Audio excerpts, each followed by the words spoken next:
Hi everybody, Beanmeister22 here. Today we are doing something really cool. My brand new, that's right, brand new Black Widow poster arrived from the studios today. This is an original from the studios, Black Widow, double-sided movie poster. And if you haven't seen any of my other collectible movie poster videos, let me just give it to you in a nutshell. There's a lot of knockoffs out there. There's a lot of fakes out there. The only ones that are original come from the studios, and they are to be displayed at theaters. Now, with theaters mostly closed all across the U.S. and probably many parts of the world, it's a little easier to get these posters now because they don't have anybody to distribute them to. Yeah. And remember, all original movie posters are either 27 by 40, and some are 27 by 41, but mostly they'll be 27 by 40. If there's something by 36, they're not real. They could be knockoffs, or they could be just the posters you find in a department store or something. They are not original. They don't come from the studio, which means they're not collectible, and it means they're not authentic. And remember, double-sided posters are printed on both sides of the paper, so they look good in the light boxes when they're displayed at movie theaters. Now today, like I said, we have our Black Widow movie poster, and I believe this is the international version, and this is the final version. I also have one of the pre-versions, as in it was produced considerably prior to the movie coming out, and they were made for pre-distribution. Hey, this movie's coming up, opposed to this one, which is supposed to be in the theaters with the movie and just before the movie, but they keep pushing Black Widow back. So now it's not going to come out to May 2021. At least that's what they're saying. That's what I hope. But there's a problem with Marvel movies and movies in general, but definitely Marvel movies, and that is they want to space them to come out, one a year, one every year and a half or something, because they want to get, every bang for their buck from the, when they make a movie. And it makes sense. We do it with YouTube videos. Some channels just crank out the videos, multiple ones a day. And I guess if you have a big enough following, by that point it's okay. But when your channel's smaller, and remember, we used to have a bigger channel, and we're rebuilding it from scratch again. When your channel's smaller, you need to space out your videos at least 2 or 3 days. Otherwise, they won't soak into the network. The algorithm will ignore your last video as it looks at your newest video. So what does Marvel do? They want to make sure it gets through the first run theaters, and then the crappy second run theaters, and then, video on demand, and then DVD, and, things like that. And they want to do that before the next one comes out, because if you're watching one movie, or you're geared up to watch it, or you're watching a bunch of times, or you want to get it, and then a new one comes, you may not even think of that old one anymore. You'll just be focused on the new one. It'll kind of drop from your radar. And as I said, the problem with that is these actors aren't getting any younger. The Black Widow movie is supposed to be set right after the Civil War movie. The Marvel, the Captain America Civil War, not like, the Civil War, North and the South Civil War. The Captain America Civil War movie. I think that was 2016, so you're looking at least 5 years ago. And that's if I have my dates correct. Because if it was released in 16, it was being filmed in 2014, 2015? And there's only so much makeup you can do on these actors to make them look that young again, especially, with HD and Blu-ray and stuff. So yeah, that is a problem. And yes, they can take actors and make them look young and make them look old, but, it's a lot more work and it's a lot more trouble, and you're going to start seeing things, Things change with the face and the hair and the body and the skin. Yeah, so by stretching it out that long, and, they have all these ones they want to do origin things. Well, you can't do an origin on Black Widow now because you want to put it back when she's supposed to be, when Natasha Romanoff is supposed to be, 18 or 16 or 14? You're going to have, then you'll get another actress for that. But, in her adultness, you can only make Scarlet Johansson look so young because she isn't getting any younger. None of us are, but she really isn't getting any younger. So today, as you can see, we are going to frame this up. Now, we've been having a slight controversy with the frames we're using for these movie posters. And we have dozens and dozens of movie posters and original movie posters all. And we are still getting new ones in. Recently, I just got a Beverly Hills Cop original movie poster from the original movie. And I want to say that was in the 80s. Wow, it says here 1984. I would have guessed 88 or something, but yeah, I can't remember. Okay, so that's a nice old movie poster. So we have these collectible movie posters. The most I ever paid for one was $275. The cheapest was like $19 or $20. And some I've actually gotten for free, but let's not talk about that. So I'm putting them in these movie poster frames that I'm getting on Amazon.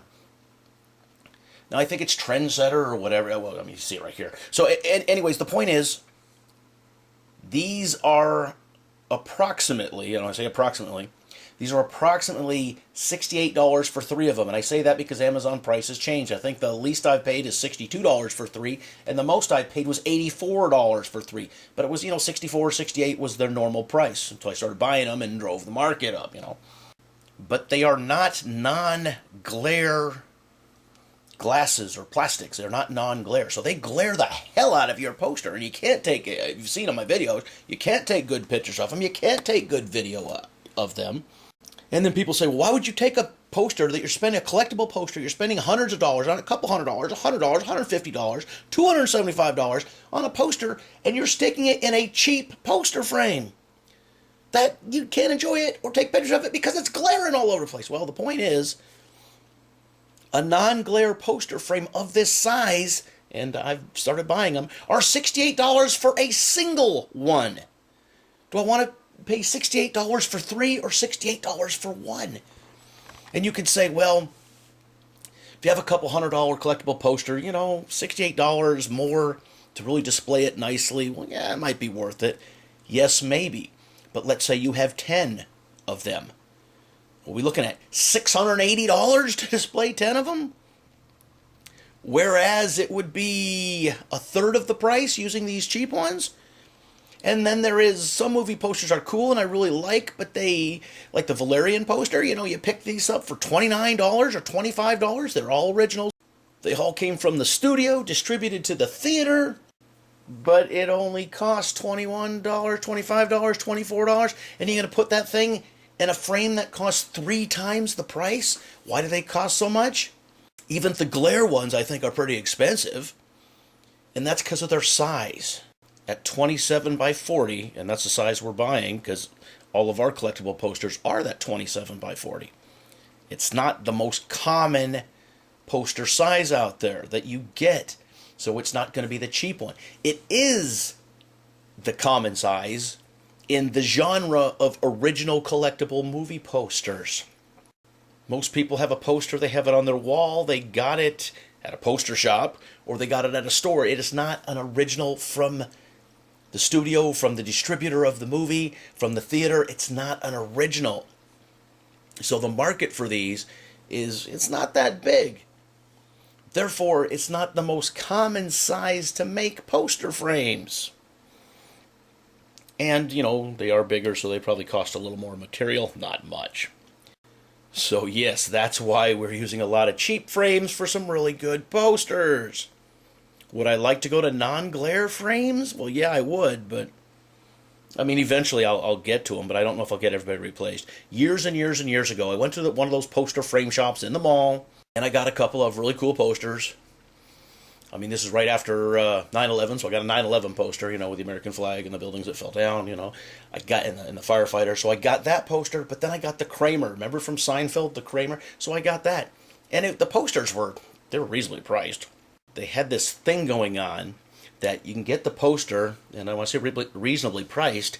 I want to say it was like $14.99 or something. And for another $10, you could get it framed. They'd put a frame on it. Okay, I got these cool posters, hang on a wall, had a spot in the wall to put them. Okay, that's cool. I wanted the George Costanza from Seinfeld. Remember that one? They were out of that one. That's a pretty good one. Look it up if you're not familiar with the Kramer poster or the Kramer picture or the Costanza. Look it up. So when I went up to pay for it, $10 more, right? So we're at $25. He said, well, do you want non-glare? And I'm thinking, yeah, let's throw non-glare on. And then you want a thicker frame. By the time it was done, Each one of them was like 70 some dollars. It was like $142 for the pair of them. And then you want to just kick me right in the ass? He said, okay, they'll be ready in a week. And I was at a mall. I wasn't at one of the closer ones to my house. I was at a mall that was like an hour drive away on a good day, you know? Oh, man. So yeah, non-glare always has been more expensive. I just didn't know that these, I'm going to say non-glare, you know, these glare-full, these full of glare, these non-glare ones that I've been getting from Amazon, I just had no idea they would glare this much. It's like looking in a mirror. So that's why we have a lot of the high glare poster frames, but it allows us to display them instead of being rolled up in a tube. And then it allows us to get them flattened out instead of staying rolled up in a tube. And then by taking them out and actually being able to enjoy them, because we have a lot of money in these things, so we'd like to at least enjoy them by looking at it once in a while, even if you have to see your face in it as you're looking at it through the glare. But yeah, so we're switching to the non-glare. It's expensive, so we're doing it slowly. And I think what we're going to do is we're going to take our most prized ones, and we'll be sticking those in the non-glare frames, and we will take some of the ones we've already framed up that are really good. We'll put them in the non-glare, and then we'll take some of the newer ones that aren't as fancy, and we'll stick them in the glare frames. And then I ordered a backlit frame, and that was kind of expensive, but we'll see how well it looks. And then I can show side by side the difference of a poster printed on one side, because there are some legit movie posters that did come from the studio that are only printed on one side. So we'll put that in the light box and we'll compare it to one printed on both sides. And then, you know, you've seen here in this video, as you've seen in the other videos, that when they're printed on the back side, it has to be opposite, you know, opposite day. So if you really want to mess with people, frame that thing around with the opposite back kind of part out. You know, that really mess with people's minds. All right, so that movie's coming up, hopefully. But, you know, if you wait too long, people are going to lose interest. It was like the Game of Thrones. You waited too long for that last season. A lot of people lost interest, and then they were disappointed. It's not that it sucked as bad as people are saying that it sucks. It's just that it took so long to come out, and then it was pushed back, and then it was pushed back, and then by the time you got it, it was a pretty big letdown because we expected so much. But all in all, it's not as horrible as a lot of people say. I wish some things turned out differently, but hell, that's life, right? But what made it so bad was, and a lot of people don't see this, is because it was pushed out so far back. Instead of promising it'll come out, you know, at this time, and then you push it back and you push it back, and there was reasons, because they didn't have any snow where they were. There was plenty of reasons. There's reasons why they're holding off releasing these movies. They don't want to go straight to video. They don't want to go straight to download. Netflix or any of them other, actually it'd be Disney Plus probably. They want to come out in a theater. But if you wait too long, you're going to lose interest. And then every other movie's going to get backed up too, especially if you're not producing them, if you're holding back, because you don't want to dump the money into them, because you don't know what kind of money this Marvel movie's going to make. I mean, there were some Marvel movies that I thought were pretty good. There's some that sucked. Wonder Woman 1984? What was the point of that? That was horrible. I'm glad I didn't pay to watch that. It was horrible. It was more about the quirkiness of how 1984 is, you know, the 80s were compared to now. Kind of like Back to the Future. Look, we have floating skateboards and everything. So yeah, it was more about that. And I'm almost thinking, well, I pretty much know, the Wonder Woman character cannot carry her own movie. There's just not enough there. Nobody really cares. I mean, if you had, you know, a little Batman cameos and some Superman and some other cameos, then maybe. Just like in the other Marvel movies, you have Iron Man in here, and in the Iron Man movies, you know, you got Captain America might stop by, and you had Natasha Romanoff, Black Widow. So, you know, you're kind of making it okay that it's not just about that one character.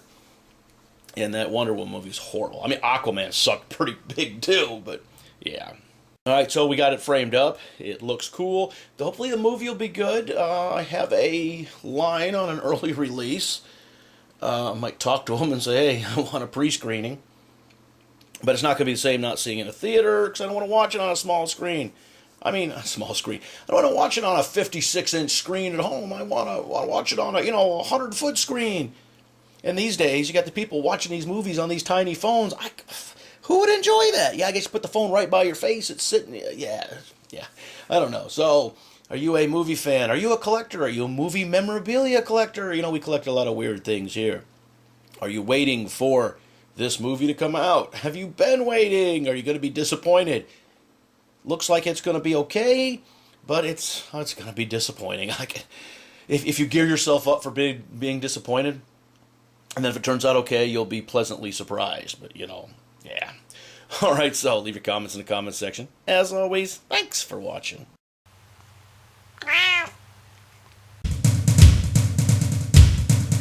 Beanmeister 22, the most dangerous man on YouTube.